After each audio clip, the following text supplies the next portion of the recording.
How would you describe the Canali man? A successful person that values understatement and is very much focused on the substance of things out there. So somebody who's very much interested in buying something that will express himself in a very subtle, still important, effective way.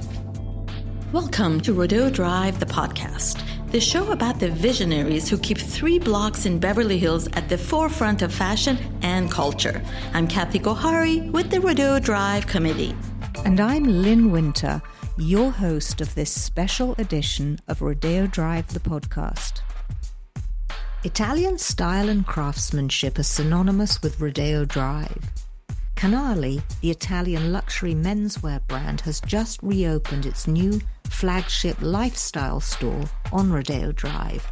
The company is helmed by Stefano Canali, president and CEO of the Canali Group, and I got the chance to meet him at Canali's exquisite Milan boutique. Stefano is the 3rd generation principal of the brand that was established more than 90 years ago. It's recognized for its sartorial mastery, a strong sense of family, and a keen eye for the future, and it still makes everything in Italy. I'm delighted to share my conversation. Stefano, welcome to Rodeo Drive, the podcast. Thank you very much. Hello, everyone, and thank you much for having me. So we are in an extraordinary space. Could you set the scene and tell our listeners a little bit about Canali's exceptional Milan boutique?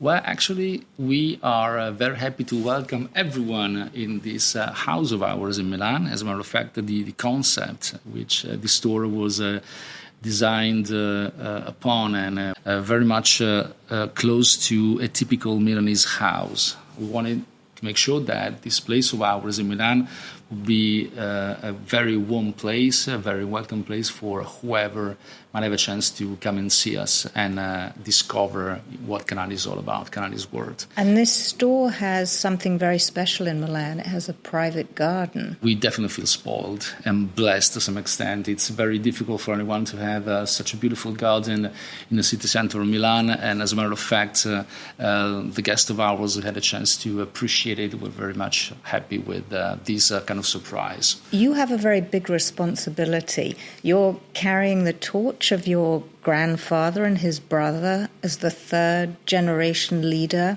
of your family's business. What is it that you want to carry forward, and what have you kind of distilled from the company's history? I would say that our way of doing business is pretty distinct, and it is very much based on 2 founding values of both our family and our company. These values being respect and responsibility towards everyone dealing with us, no matter whether they are employees of ours, no matter whether they are customers of ours or stakeholders in a broad sense.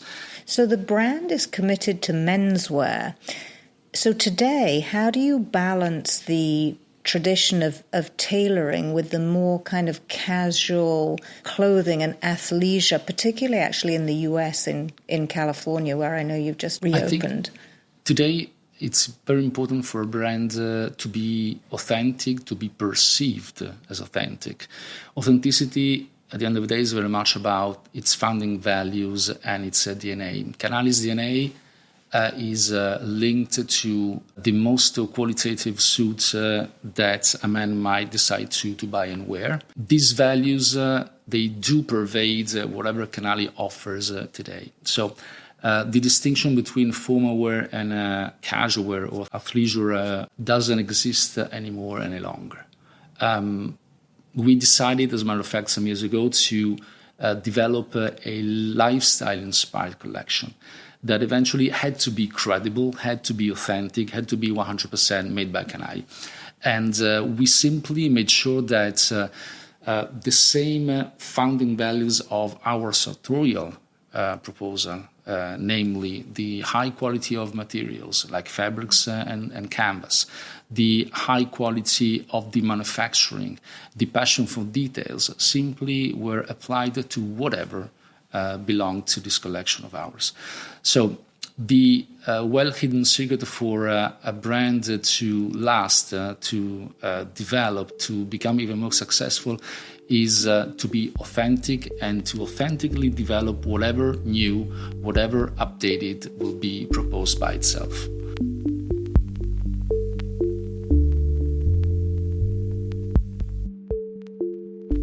You talk about lifestyle, and I know that there's a number of important sporting events coming up in the world over the next few years, from the World Cup in 2026, the Olympics in 2028 in Los Angeles. You have a contract with Inter Milan, and you're the official formal wear partner. What are you designing for the team, and what are the challenges? We decided to design two different collections. One collection for the management, which is pretty formal, and the other collection for the players. Of course, the management is wearing wonderful fully canvas suits with wonderful ties, shirts, and shoes and overcoats, which is pretty much what Canali has been known for like 91 years by now. The players are instrumental in delivering the new message by Canali. So the lifestyle approach of the collection that I mentioned before, and the sporty side of the collection itself. And as a matter of fact, we had a chance to make sure that these players will show something new every 6 months and every season, as a matter of fact, and will be very effective in delivering this new image of Canali and the evolution that Canali is going through. And so, did the players come to the store for their fittings, or how did that work? Well, actually, the players are coming to the store for personal buying, for instance. As far as the uniforms they're wearing, we go to the training center of Inter, which is in Piano Gentile, nearby Como, and they actually undergo a MTM session. So we take measurements and we do the fitting session and so forth, and we take care of whatever change they might need.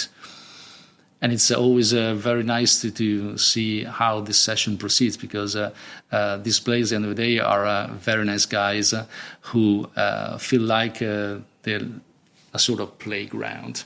So they can play with these components. They ask for information. They ask information about what they're proposed. They inquire about the details and so forth. It's pretty fun. I'm looking forward to seeing them in their beautiful suits. Today, the world is very fluid, and I was fascinated to see in your campaign that there were women wearing men's clothes.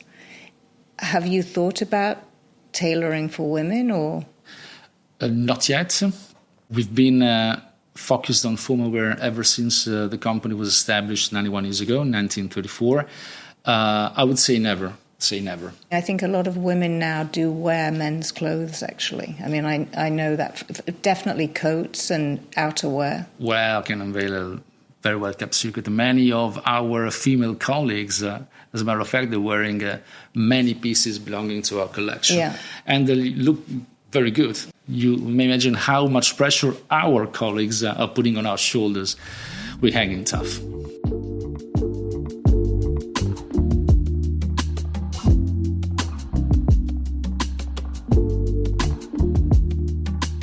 So, can I talk a little bit about how you began on this journey? Did your father prepare you for this role, or did you have a particular interest in the business from an early age? When I was at university, a friend of mine told me that he couldn't accept that I felt kind of obliged to join the family company. My reply was that I did not feel any obligation at all. It was an honor and an opportunity for me to contribute to the development of a family-owned company. My father, my parents, and even my uncles, they did prepare their sons to join forces and to contribute to the development of the company. Over time, they basically gave us the opportunity to start working for different companies even abroad. After graduating, I moved to New York City, and I worked a couple of years in the financial industry. So even back then, the company was a very important exporter. So it did export like 85% of the production. That implied that we had a very important FX risk to hedge. And the ultimate goal for me to go to the United States was to spend some time within banks that eventually will allow me to gain and get the knowledge and the skills that I would eventually use when I go back to a company, just to make sure that the hedging strategy would work effectively and would eventually be beneficial. Do you feel that your financial background is prepared you for this more kind of creative brand? It did allow me to gain a quite decent degree of discipline, for instance, that it's always very important to apply to whatever is creative. If you put a creative guy at the helm of a company, you may run very big risks. For sure. So the company was founded in 1934, and since then technology has advanced dramatically. The company has been responsive to that. You've had automated cutting systems. You were early on in e-commerce, digital stores, and then for your 90th anniversary, you did a very interesting project with the students in Milan, an AI project. Are you using AI? Is it something that you're embracing as the company evolves? Yeah, we are definitely using AI, and I believe that we will more and more do so. Technology always played a key role throughout our history. We always believed that it was very important for us to be an early embracer of technology. On one hand, because it always gives you an edge as far as the competition is concerned. We always used technological innovation in order to increase the quality of our production while decreasing time to market and costs. But again, the most important goal was to increase the quality. Even the introduction of the automatic cutting machines back in the 70s was very much about so.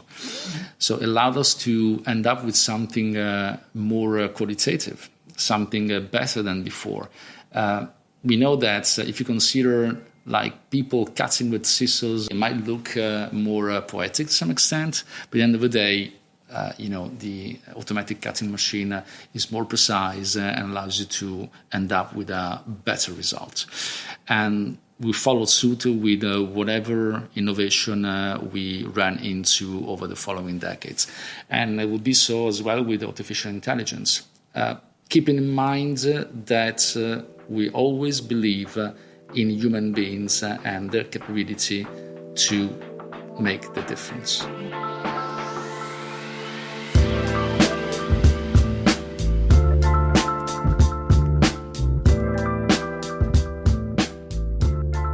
So whilst you've embraced technology, you've also grown globally. And I know that you just reopened your store in Beverly Hills on Rodeo Drive. You opened the store as a lifestyle store, and that's a concept that you started in New York on Madison Avenue. Could you tell us a little bit about what that lifestyle concept is?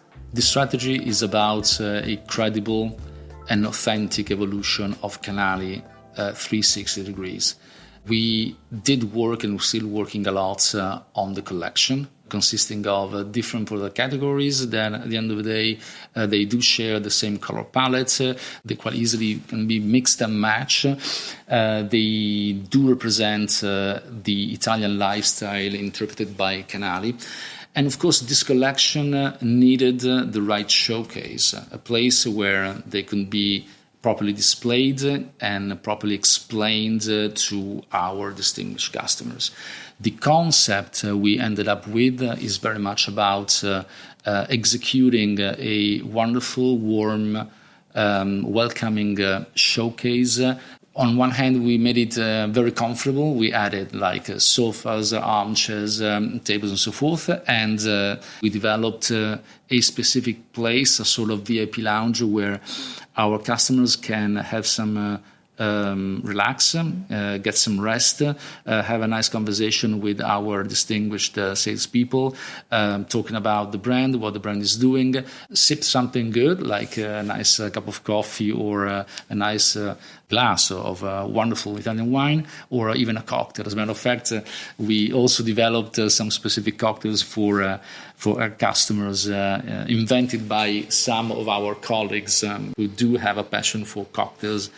So a place that, of course, took inspiration from Milan, the place we're from. So inspiration being very much about, the pieces of furniture, the details of the flooring, for instance, and so forth. So something that was perceived as 100% Milanese. Made in Italy as well, right? Made in Italy, in Milan. In the new store on Rodeo Drive, there's some very special marble, and then there's like a stitching idea on the walls. Is that correct? Yeah, the marble is Cipollino marble, which is white and green marble with a very peculiar engraving that reminds of the importance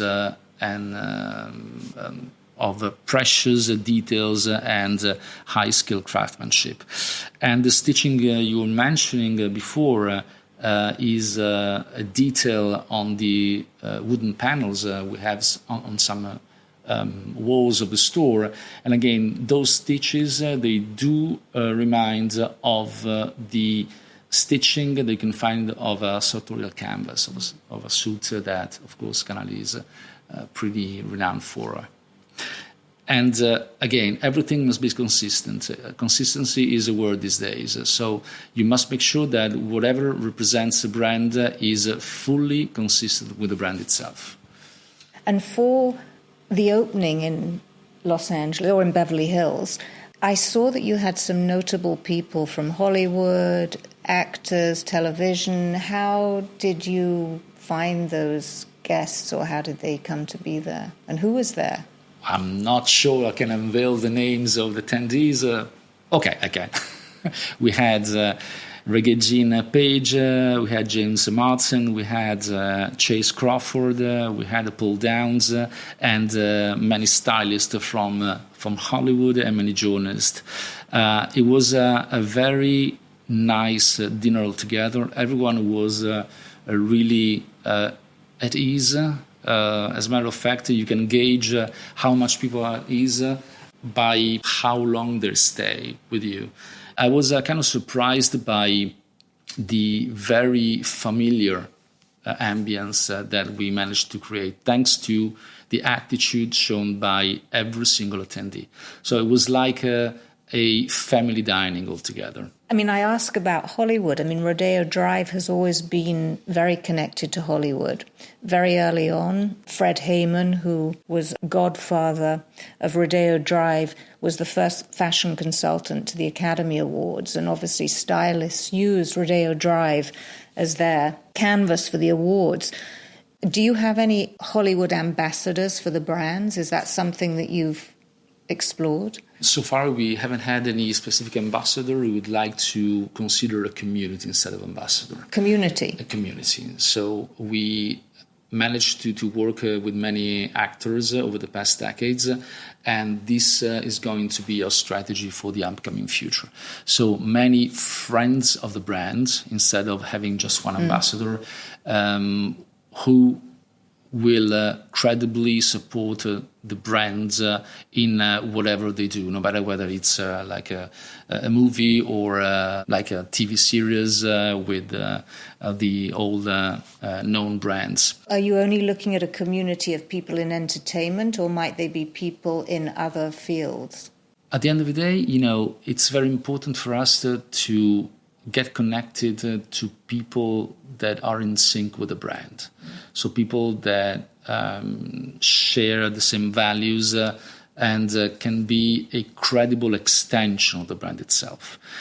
So it's not very much about what they do, it's very much about who they are.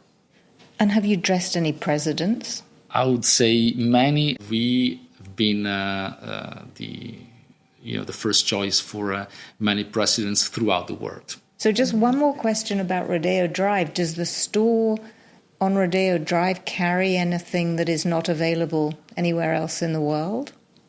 Well, the specific features of Rodeo Drive store are first and foremost the fact that it's a very big freestanding store. As a matter of fact, it's a sort of cube that develops on Rodeo Drive and Wilshire Boulevard, quite visible, with a very important facade. The facade is incredible.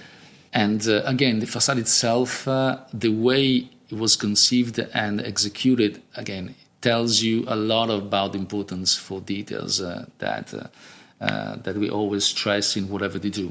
The details of the metal covering, it's again very much linked to the way we manufacture suits and manufacture garments. And the other feature that sets it apart is the layout and the importance given to the epicenter of the store itself, which is the VIP lounge. As a matter of fact, when we gave the party in the boutique some days ago, everyone was kind of converging to that place, also because it was a cocktail bar. That was a main attraction, of course.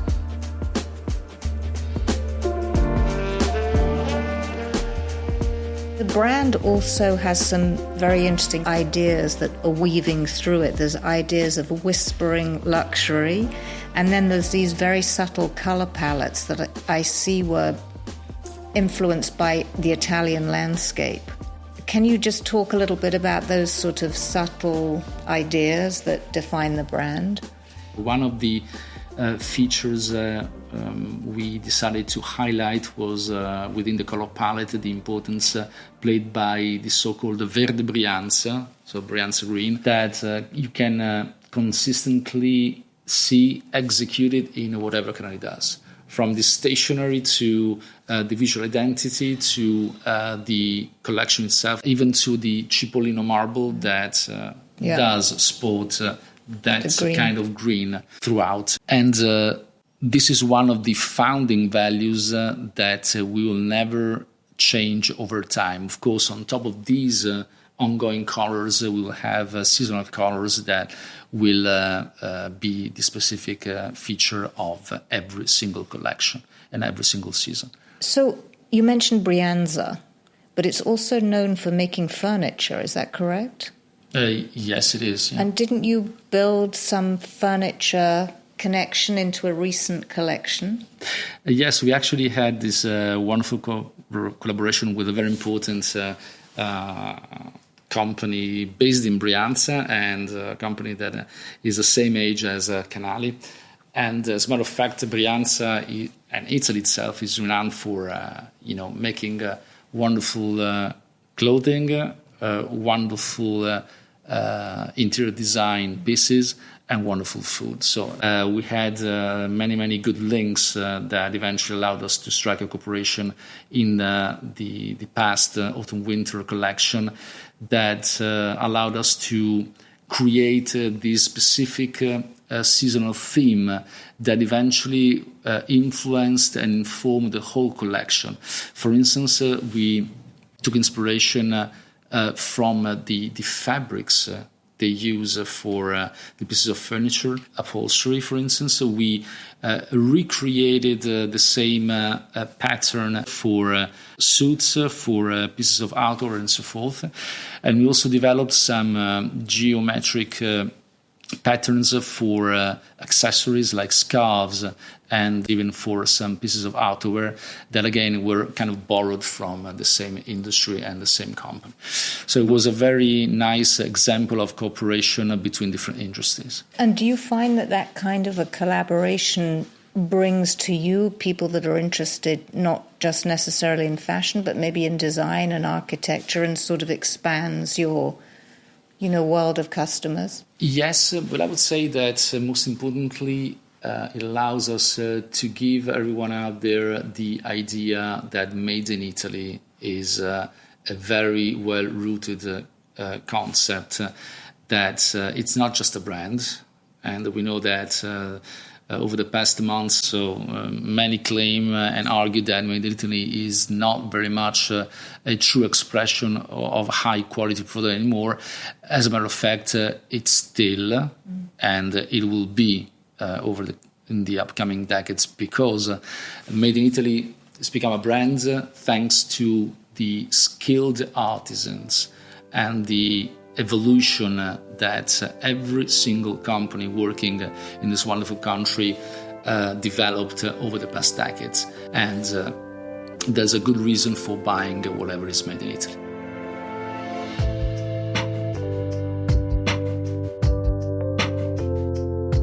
In Milan, several years ago, there were the vertical gardens that were built, and it was a fantastic sort of sustainability project. The company is very keen on monitoring the environmental footprint, and you have a lot of projects. You have your anthology project, you have the Canali lab, and then you have this project called Care. Could you talk a little bit about what those initiatives are? Sustainability, as far as Canali is concerned, is not a marketing initiative, is very much linked to our history. Sustainability, as far as we're concerned, is very much about people and the planet. And of course, last but not least, profit, to the extent that there's no point in pursuing sustainable policies as long as you're not profitable. Having said that, the CARE project is first and foremost a summary of what Canali had already done before and plans to do in the upcoming decades. As far as the P, referring to planet, is concerned, keep in mind that you cannot manage what you cannot measure. It was very important for us to measure on a quantitative basis the environmental footprint of our doing business. We decided to adopt a life cycle assessment approach designed by the European Union actually, that basically measure your environmental footprint according to 15 indicators that allow you to have a quite precise quantification of what your environmental footprint is at the end of the day. And these methodologies, they do take into account many different aspects of your doing business, from the raw materials you source up to the moment you sell your final product to a third party, and the impact of the disposal of the product when life comes to an end. And by going through these methodologies, we assessed that at the end of the day, it's very important to stick to the high quality approach of ours, to the extent that durability makes a difference. So what our parents used to tell us, buy something high in quality, had a very important meaning back then. It was very much about the fact that by spending more, you would buy something that would last longer. Nowadays, this saying of theirs means that if you buy something high in quality, you will save the planet. I mean, the ideas of durability are also in the sort of the relationship and the people as well. So it's sort of circular to some extent. And talking about the second P, people, our decision to keep the production in Italy over, the whole history of ours allowed us to develop skills and make sure that these would transfer from father to sons over time. And also allowed us to make sure that the tradition was preserved in Italy, in specific regions where they do have a tradition for manufacturing suits and other pieces belonging to our collection. And if you combine the way we supported the P referring to people with our approach to the P referring to planets, if you combine them, you can conclude that by deciding to stay in Italy, no matter what, eventually allowed us to be 100% sustainable towards the planet and towards the people.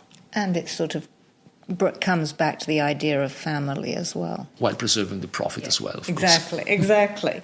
But it's interesting you talk about fathers and sons. I heard that you had mentioned in a prior interview about how you went as a child to get your first suit and tie and belt. Is that kind of early exposure to like a young boy, is that something that you encourage? Because I think it's very interesting in terms of how people, get used to shopping. I believe that it was very important for me to have a first contact with a tangible representation of the efforts by my father and by the whole family on a daily basis. But today I believe that for a young person to learn what the company is all about, is very important to delve into details about the DNA of the brand, to understand whether the brand fits your own personality, your own values. I believe that this is more important today than before, and it is going to be even more important over time. Because at the end of the day, if you want to put it in a very simple way, you always buy a piece of clothing. So why are you buying that piece of clothing by that specific brand instead of somebody else's brand, somebody else's brands? Well, the reason is that you're in sync with the brand itself. You appreciate what the brand stands for.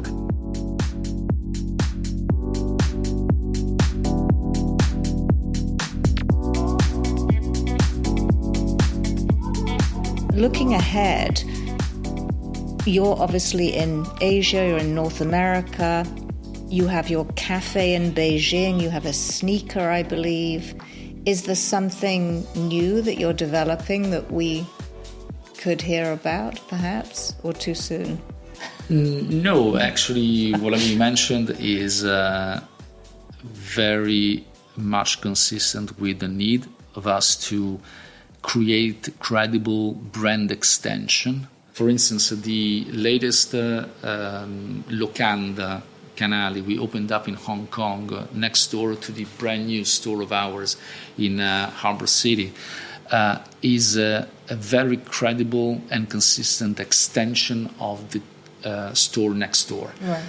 Consistent as far as the furnitures are concerned, consistent, most importantly, as far as the menu itself is concerned. At the end of the day, we're talking about a menu that is not really very complicated. It's very much about the high quality of the raw materials, the ingredients, which are airborne from Italy. You have an Italian chef. We have an Italian chef. And the consistency between this approach to Locanda Canali and our products is, to me, quite evident. Same passion for high-quality ingredients, fabrics. Same passion for very well-executed recipes, suits or a collection in a broad sense. A hint of creativity on top of these dishes. A hint of fashion on top of our collection. So whatever is served and offered within the Locanda Canali is 100% Canali. So I have a final question for you. When you think about the Canali man today, whether he's in Milan or Beverly Hills or anywhere else in the world, how would you describe the Canali man? A successful person that values understatement and is very much focused on the substance of things out there. So somebody who's very much interested in buying something that will last over time, that will look great on him, without taking center stage. So it's something that allows our final consumer to express himself in a very subtle, still important, effective way. Beautiful. Well, thank you so much. Thank you so much for having me. It's been a pleasure to talk to you, and thank you for having me in Milan. Thank you so much. Rodeo Drive, the podcast, is presented by the Rodeo Drive Committee. This episode was hosted by Lyn Winter. I'm Kathy Gohari with the Rodeo Drive Committee. Join us on Instagram at Rodeo Drive.